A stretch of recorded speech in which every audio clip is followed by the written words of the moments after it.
I want to talk to you a little bit about media management, what you need to do during production. Because regardless of how tired you are at the end of a day of shooting, regardless of how late it is, you're going to have to go to your editing office and copy your footage off of your media onto your main hard drives. That's what I had to do at the end of each day of shooting with Reckoning. When everyone else is going to bed, I'm in here doing this stuff. And ideally, you might want to make a backup copy if you've got the second drive to do that. So I'm going to show you how to do that. This is a CFast card reader, by the way. I use CFast cards. I think you should. I'm also going to show you a couple tips in Resolve so that you know how to view your footage correctly. Because when we're shooting in RAW mode, everything's very desaturated. And you're going to think, oh, the footage looks horrible if you just open the file. But I can show you quickly how to set up your project in Resolve so that you can see your footage the way it should look. All right, so let's get to it. Okay, this assumes that you've got your media from your field recorder, the SD card, and then the media from your camera, whether it's a USB drive or a CFast card, both plugged into your computer.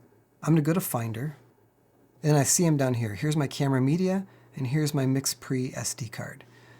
If yours doesn't say MixPre, you can right-click and rename it.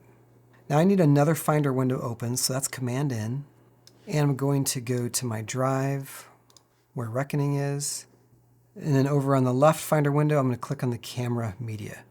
You can see it has cryptic names, as does MixPre. If I click MixPre, the sound wave files are in a dated folder. Ignore this stuff. There they are. Also, just cryptic names. So go to the camera media, and over here on the right Finder window, I want to go over this really fast. These are the folders that I use for every movie that I do. And I think this is very important because the more consistent you are with each of your films, the more you can rapidly find things when you need them. So I'm just going to start at the top. Audio is not the audio from my field recorder. Audio is things like Foley sound, sound effects, stuff like that. And then even within these folders, I organize them so I can quickly find things. I use design for any files that I design related to the film, whether it be social media graphics, etc. Images, any images related to the film, again, maybe behind the scenes photos, stuff like that. I just want to keep all of this stuff in one place. Music, and again, within there, I'll organize them so I know where they came from. RAW is the big one. This is where I put all of my camera media and all of my field recorder media. And I do it by scene folder. Okay? So there's all the files for scene 4. Next is titles, any titles I've generated outside of Resolve. Utils are things like LUTs, whatever. And then visual effects, you get what that is. So this is up to you. You get to do this however you want. I just encourage you to think it through. And as you're working on this movie and come up with a structure that works for you, then keep doing that with all of your films. Every minute you spend organizing is going to save you a lot of stress later on. So back to what you're going to do each day after shooting.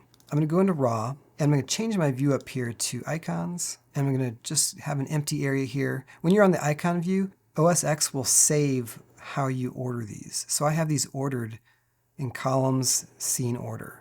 So empty area, I'm just going to grab my camera media, Command-A to highlight it all, and just drag it over. And a little tip on this, you'll see that it drug it over in the same order it was over here. So if I want to go to icon view here, if I drag them that way, that's how they're going to appear. They would appear just like that. Go to MixPre, the date folder. All right, this is already in icon view. Command-A, drag them over. Now the reason I like to do it in icon view because it puts them in order and then I know exactly what goes to what. Instead of having to open each of these video files to see which take they are by looking at the slate, I can pretty much guarantee based on the order it does that they're going to follow the same order as these field recorder files. Now again, if things happen on set and you ran camera without sound or whatever, you get it. It could be different, but just a little tip. So here's what I do. This is tedious, but you have to do this to stay organized. You want to rename your files before you import them into Resolve so that the file names in Resolve match the file names on your hard drive. That saves you a lot of time sorting things out later. So I'm just going to hover over this and click play. Go ahead, stand on the shot. I don't have any of you. Okay, so something happened with that take where I was talking to an actor or someone and we hadn't slated yet. So I have this extra sound. If I want to be able to search through this, don't double click on it because that's going to open iTunes and that's a pain. Hit the space bar. And then I can rapidly move around in here. 13A, take 1, marker. Someone, meaning me, should have said quiet on set. But 13A take 1. So here's what I do. I rename it. That's the naming convention I use, scene 13A take 1. And then I copy that and I do the same thing with the video file. And since I know these are in the same order, I don't have to check it. But if you wanted to check it, just double click on it and scrub to the slate. There it is. Okay. And so I'm going to do that for all of these. So I'll do that really fast and be right back. Now you might be thinking, hey, if you put everything in scene folders, why did you dump these files out here in the open? Why didn't you just dump them in the scene 13 folder? And that's a great question. The reason I did it this way is because typically after a day of shooting, it's not just one scene. I've got a bunch of files covering more than one scene. So I dump them out here in the open, rename them all, group them by scene, and then move them into their scene folder. So I'm going to grab these, and I made a temp scene folder here for this lesson. Drop them in. So that's what you're going to do each day, and you're going to have a lot of files, and it's going to be kind of a pain, but you just got to do it. Like I said, when everyone was going to bed, I was in here dealing with media management. And if it's just not possible at the end of one day, just make sure you safely copy your data off your cards before you format them for the next day of shooting. For example, if it's just too late and I can't mess with naming files, I'll copy the media off and I'll create a folder in my movie folder with the shooting date. So then I know, okay, here's all the files from this day of shooting, and when I'm doing it later, it'll make more sense. And then a final note on that before we jump into Resolve, if you have a secondary drive and you can hook that up and make a copy, a second copy of what you've done, then that's just really, really safe. Great, so let's go into Resolve. When Resolve opens, you want to click on a new project, and here you get to name your project and be excited. This is the name of your movie. Click Create and congratulations. And it's going to be blank like this. And we want to be on the media page, which should be the first page. Hit Shift 2 to make sure you're there. What I do in Resolve is I mimic the folder structure on my drive with my bins. So I'm going to right click in here, down in the lower section, and do New Bin. Call it Scenes. Double click to open that bin. Right click, New Bin, Scene 13. Open that bin. And now we need to import our footage. Command-I on the keyboard will let you do that. So I'm going to go to my drive, Resolve Original Media, my movie, RAW, and look for that temp folder. So I'm just going to drag and highlight them all, and then click Open. It's that easy. So now the files are in our bin. And if I double click on one of these, you can see the footage is desaturated and it's also squished. I was shooting with an anamorphic lens, and this is still squished. So what do? We want to go down here to the little gear icon, or you can go to File, Project Settings, same place. And under Master Settings for your timeline resolution, if you shot anamorphic, 3840 by 2160 UHD is not what it needs to be at. It needs to be at 4096 by 1716 DCI. We might tweak this later, but for now this is fine. If you didn't use an anamorphic lens, but you did shoot DCI mode on your Pocket Cinema camera, you're going to want 4096 2160 DCI, all right? So I'm going to choose this one and save. So it readjusted the window, but my footage is still squished. Why? Well, there's one other thing you have to do. I'm going to hold down Command and click each of my video files. Then Control click on any one of them, go to Clip Attributes, and on the Video tab, where it says Pixel Aspect Ratio, change that from square, scroll up to 1.3x anamorphic. Click OK. Nice, there we go. So now it looks correct, but it's still very desaturated. We're going to talk a lot more about this in post-production when we're doing color grading, but for now, if we just apply some basic color management to our project, the files are going to look a lot better. And you do that by going back to the gear icon, same project settings area, go to Color Management, and where it says Color Science, hit the drop down and change it to Color Managed. Click Save, and wow, there we go. Huge difference. Let me change that back so we can see it again. Look at that. So setting it to Color Manage is going to let you view your footage in a much better way. And also, if you hit P on your keyboard, it'll play at full screen, which is really nice. Just escape out of that. Now, if I play this,